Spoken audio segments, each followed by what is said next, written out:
안녕하세요. 저는 올해 40대 초반이 된 한 남자의 아내입니다. 제 입으로 이런 말을 하기 좀 낯이 뜨거운 말일 수도 있지만 솔직히 제가 봐도 저는 타고나게 좋은 몸매와 호감형 얼굴을 가지고 있습니다. 결혼 전에 저를 따라다니는 남자가 정말 많았고 저와 교제를 원하는 남자들의 대시를 많이 받았지만 번번이 거절해야만 했던 이유가 있었는데 바로 엄한 집안 분위기 때문이었습니다. 항상 집에 일찍 들어가야만 했기 때문에 남자와 교제할 만한 시간이 별로 없었고 그러다가 제가 21살이 되면서 지금의 남편을 만나게 됐습니다. 처음에 이 남자를 만났을 때는 제가 연애를 하고 있다는 사실을 집안에는 비밀로 했고 어느 순간 결혼할 때가 되어서는 집안의 엄청난 반대에도 불구하고 제가 너무나도 사랑하는 사람이기에 결혼을 하게 되었습니다. 남편은 저보다 7살이 많았고 저의 첫 남자이고 부부 생활에도 아무런 문제가 없어요. 그러나 문제는 결혼을 너무 일찍 했기 때문에 저는 아직 어리고 하고 싶은 것도 많고 욕구도 많았습니다. 특히나 밖에 나가서 친구들과 만나다 보면 제가 결혼했다는 걸 상상도 하지 못하고 저에게 다가오는 남자들이 정말 많았습니다. 연락처를 좀 가르쳐 달라거나 같이 술을 마시러 가는 게 어떠냐는 말이었죠. 처음에는 그런 게 신기해서 즐기기만 했는데 어느 순간부터 그런 게 너무 많아지니까 거부감이 들었습니다. 제가 일찍 결혼을 해서 당시에만 하더라도 결혼한 친구가 주변에 한 명도 없었습니다. 그러다 보니 친구들이 나이트에 가서 놀았던 이야기를 한다거나 남자친구와 만나고 헤어지는 이야기를 들으면 부럽기도 하고 저도 처음에 남편을 만났을 때의 그런 설레임을 다시 한번 가지고 싶다는 생각을 하기도 했습니다. 그러다가 정말 제 인생에서 큰 사건이 하나 터지게 됐습니다. 3년간 남편만 보고 살았던 저에게 한 번의 외도로 인해 저의 인생이 180도 달라지게 됐습니다. 정말 의도적으로 바람을 피운 것은 아닙니다. 저는 실수라고 말하고 싶지만 어느 순간에는 저도 제 자신을 주체하지 못하고 있더라고요. 제가 20대 초반이었을 때 그때까지만 해도 저는 다른 남자를 만난다는 것은 범죄라고 생각했고 인간으로서 쓰레기 같은 행동이라고 생각했습니다. 그날도 여느 때와 다름없이 퇴근하는 남편을 위해 요리를 하고 있었어요. 현관문 열리는 소리에 남편을 맞이하러 달려나가니 울상을 짚고 들어와 한숨을 쉬는 남편에게 놀라서 물어봤습니다. 자기야, 무슨 일 있어? 아, 속상해. 오늘 휴대폰을 잃어버렸지. 뭐야? 그 휴대폰은 산지 얼마 안 됐고 할부도 아직 많이 남아있는 상태였습니다. 저는 아쉽지만 그냥 잊어버리라고 얼마나 정신없게 일했으면 휴대폰을 다 잃어버리냐고 남편의 엉덩이를 토략거려주고 다시 하나 더 사면 된다고 위로했습니다. 그런데 문제는 그 다음 날에 남편 번호로 저에게 전화가 왔어요. 여보세요. 저희 가게에 핸드폰 맡기고 가신 가족분 되시나요? 네, 누구시죠? 어제 가게에 방문한 손님이 휴대폰을 맡기고 술을 20만원치 먹었는데 계산도 안 하고 휴대폰을 찾아가지도 않으셔서요. 여기 저장된 번호로 연락해봤어요. 저는 처음에 그 말을 듣고 남편을 의심했지만 그럴 리가 없다고 생각했기 때문에 알아보니까 누군가 휴대폰을 주워서 가게에 맡기고 외상으로 술을 먹은 것이었습니다. 가게 주인은 휴대폰을 찾아가려면 술값을 가지고 술집으로 오라는 말을 했습니다. 돈은 아깝지만 그래도 남편이 알면 좋아할 거라는 생각으로 약속한 시간에 맞춰 택시를 타고 술집을 찾아갔습니다. 그때 시간이 오후 5시 정도였는데 제가 갔을 때 그곳은 이제 막 가게를 오픈하고 있었어요. 문 앞에 주인으로 보이는 젊은 남자가 있었습니다. 휴대폰 찾으러 왔다고 말하자 가게에 있다며 지하 2층인 술집으로 저를 데리고 갔습니다. 휴대폰을 확인하자 남편 것이 맞았는데 20만원을 주기에는 너무 아까웠습니다. 솔직히 저희 남편이 잘못한 게 아니고 이걸로 술 먹은 다른 남자가 잘못한 건데 왜 그 돈을 제가 물어줘야 되나 싶더라고요. 그러다 문득 그 남자의 외모를 살펴봤습니다. 머리카락은 굉장히 길었고 통이 큰 바지를 입었으며 자기 사이즈보다 적어도 몇 개는 더 커 보이는 와이셔츠를 입어서 그런지 꼭 무슨 힙합하는 청년처럼 생겼더라고요. 걷는 걸음걸이도 껄렁하고 팔에는 문신이 보였는데 깔끔한 정장만 입고 다니는 제 남편과는 정반대의 자유로운 느낌이 많이 풍기는 오빠였습니다. 생긴 것만 보면 제가 좋아하는 얼굴상으로 제법 잘생겼지만 옷 입는 게 영 마음에 들지 않았습니다. 저도 제가 왜 그랬는지 모르지만 갑자기 그 남자에게 한 가지 제안을 하게 되었습니다. 여기 혹시 관심 있으면 술값 20만 원치만큼 오늘 그쪽이랑 같이 시간 보내줄 수 있는데 어때요? 솔직히 이건 정말 어처구니 없는 제안이었습니다. 말하는 동시에 저는 얼굴이 빨갛게 달아올랐거든요. 그 남자는 놀라는 듯 하다가 갑자기 술집 문을 걸어 닫으면서 저에게 다가왔습니다. 그 남자는 저에게 묻더군요. 그 말 진심이에요? 정말 하고 싶어요. 저는 20만 원이라는 금액이 아까운 것도 아까운 것이지만 그 남자에 대한 호기심이 더 컸던 것 같습니다. 그래서 그냥 한 번쯤 해보는 건 어떨까 하는 생각이 들었던 것이죠. 저는 다시 한번 말했습니다. 진심이에요. 대신에 오늘 일은 확실하게 비밀로 해줘야 해요. 그리고 오늘 딱 한 번만이에요. 그렇게 그 남자와 갑작스럽게 가게 안에서 일을 치른 후에 휴대폰을 돌려받고 집으로 돌아왔습니다. 이것이 제 첫 외도의 시작이었습니다.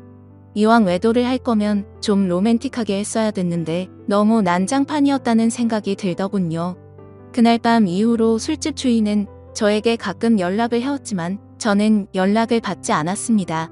막상 해보니까 그다지 좋지도 않았고 오히려 다른 걸 더 느껴보고 싶다는 생각이 들었기 때문입니다. 그 뒤로 저는 남편 외에 다른 남자를 만나는 것에 대해 호기심이 생겼어요. 많은 사람을 만났다가는 남편이 알게 될까봐 걱정이 되었고 집에만 있는 저로서는 다른 남자를 접할 기회가 쉽지 않았습니다. 그러다 생각지도 않았던 사람과의 일이 벌어지고 말았습니다. 여름방학이라고 대학생이었던 남편의 동생이 서울 구경을 하고 싶다며 저희 집에 놀러 오게 된 적이 있는데 워낙에 나이 차이도 얼마 안 나고 저도 대입시험을 본 지가 엊그제 같아서 이런저런 얘기하면서 친해졌습니다. 그리고 넉살이 좋은 도련님은 형수라고 하며 저를 잘 따랐습니다. 도련님 입장에서는 나이 차이가 얼마 안 나니까 제가 불편할 수도 있었는데 별로 개의치 않고 행동하는 걸 보고 좋다고 생각했습니다. 그러다 하루는 도련님이 놀러 나갔다가 비가 무척 내려서 집에 일찍 온 날이었습니다. 남편은 출근한 상태였고 우산을 미처 준비하지 못한 터라 비를 흠뻑 맞고 집에 들어온 도련님에게 갈아입을 옷을 가져다주며 씻으라고 하고 과일을 깎았습니다.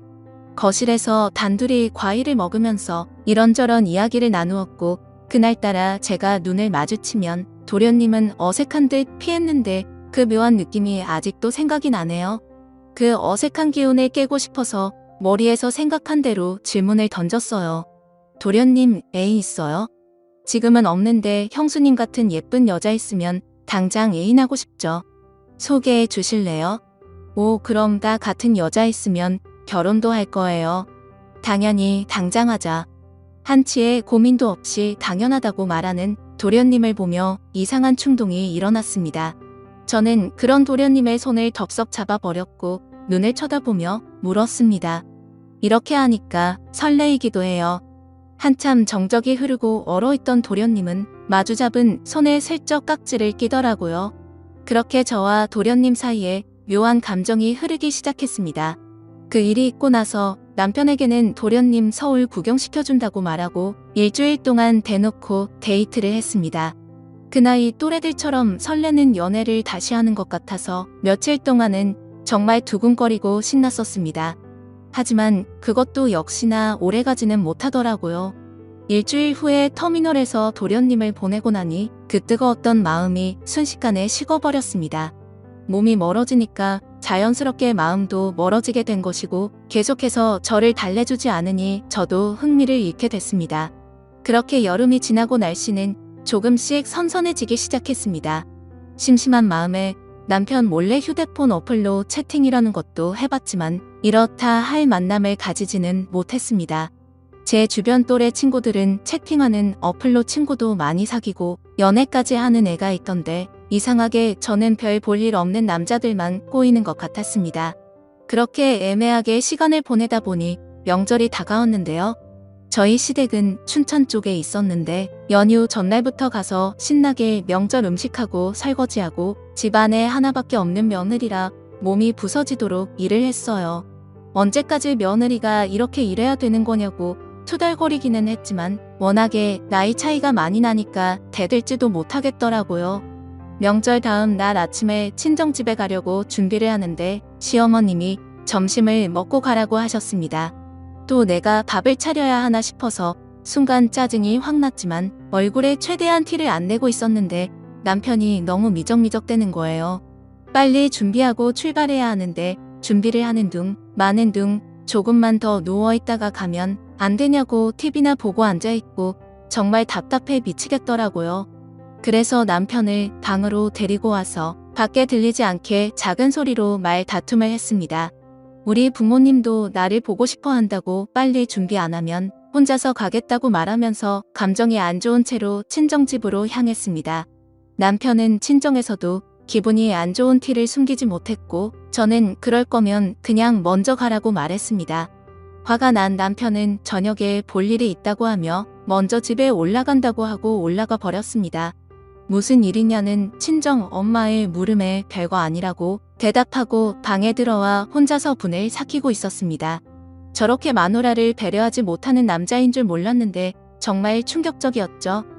싸우느라 못 봤던 휴대폰을 열어 메시지를 확인해 봤더니 초등학교 동창 중 한 명에게서 연락이 와 있었습니다. 동창회를 하니 꼭 나와달라는 문자였고 오늘은 술을 꼭 마셔야겠다는 생각에 서둘러 준비를 하고 초등학교 동창회에 나갔습니다. 그 자리에 나가니 이미 20명 정도가 모여 있었고 명절인데 다들 할 것도 없이 이렇게 나와서 놀고 있냐고 조상님도 없냐는 농담을 건넸습니다. 그러자 친구들은 요즘에 누가 조상님 챙기냐고 우리끼리 재미있게 잘 먹고 잘 살자면서 술이나 마시자고 하더라고요. 졸업하고도 연락을 하는 친구도 있었지만 졸업하고 나서 처음 보는 친구도 있었습니다. 그래도 초등학교 동창이라는 유대감이 있었기 때문에 편하게 대할 수 있었죠. 그중에 눈에 띄는 친구가 한 명 있었는데 초등학교 때 어린 눈에도 너무나도 도시아이처럼 깔끔했었던 제 짝꿍이었습니다. 그 아이는 피부도 하얗고 공부나 운동도 잘했었기 때문에 어릴 적에 잠시나마 좋아했던 남자였어요. 제 기억상으로는 그 아이도 예뻤던 저를 좋아했었고 동네도 가까워서 자주 어울렸었던 기억이 납니다. 문방구에서 같이 과자를 사 먹으면서 집에 같이 가기도 했었고 지금 생각하면 유치한 편지도 주고받았었는데 오랜만에 보니까 훨씬 더 반갑고 기분이 좋았습니다. 그 친구는 6학년 때 전학 가서 그 이후로는 처음 봤고 멀리서 봐도 어릴 적 그 모습이 상당히 많이 남아있어서 그때 설레임이 새록새록 기억났습니다. 저는 반가워하며 그 친구 가까이 가서 말을 걸었어요. 어머 건우야 어떻게 연락 한 번을 안 했어. 안 그래도 너 결혼했다는 말 들었는데 연락을 못 하겠더라. 그 친구와 계속해서 대화를 하면 할수록 저는 그에게 점점 빠져버리고 말았습니다. 제가 아마 결혼을 하지 않았다면 꼭 이런 남자와 연애를 했을 것 같다는 생각이 들 정도로 마음에 드는 친구였거든요. 이 친구랑 따로 나가서 술을 마시고 싶고 오늘 반반이라도 짧게나마 설레는 감정을 느끼고 싶었지만 저는 결혼한 여자였고 그 아이가 저를 나쁜 여자로 볼까봐 신경이 쓰였어요. 술자리가 끝나갈 때쯤 애들은 하나 둘씩 빠져나가기 시작했습니다. 저 역시 집에 가야 할 때가 왔어요. 제가 인사를 하고 나오자 그 남자도 따라 나왔고 택시를 잡으러 같이 걷기 시작했습니다. 슬며시 제 손을 잡아오는 그 남자를 쳐다보니 저를 보며 웃고 있더라고요. 오늘은 완전히 끝나버린 줄 알았던 설레는 감정이 다시 살아나기 시작했고 그렇게 손을 잡은 채로 저희는 한동안 말없이 걸었습니다. 우린 서로 끌어안다시피 해서 길을 걸었어요. 택시를 타면 금방 헤어질 것 같아 너무 아쉬워서 걸어서 집까지 갔습니다. 오랫동안 걷다가 도착한 저희 집 현관 앞에서 저를 물끄러미 쳐다보더니 제 볼에 뽀뽀를 하고는 부끄러운 듯 급하게 인사하며 뛰어갔습니다. 남편하고도 안 좋은 상황에서 그를 만난 건 정말 사막의 오아시스를 찾은 기분이었어요. 그 뒤로 저희는 종종 따로 만났고 제가 서울로 올라가서도 계속 연인으로 지냈습니다. 그러다 2년쯤 지났을 때 그 아이도 장가를 가게 되었고 그렇게 저희 둘의 만남은 끝이 나는 줄 알았습니다.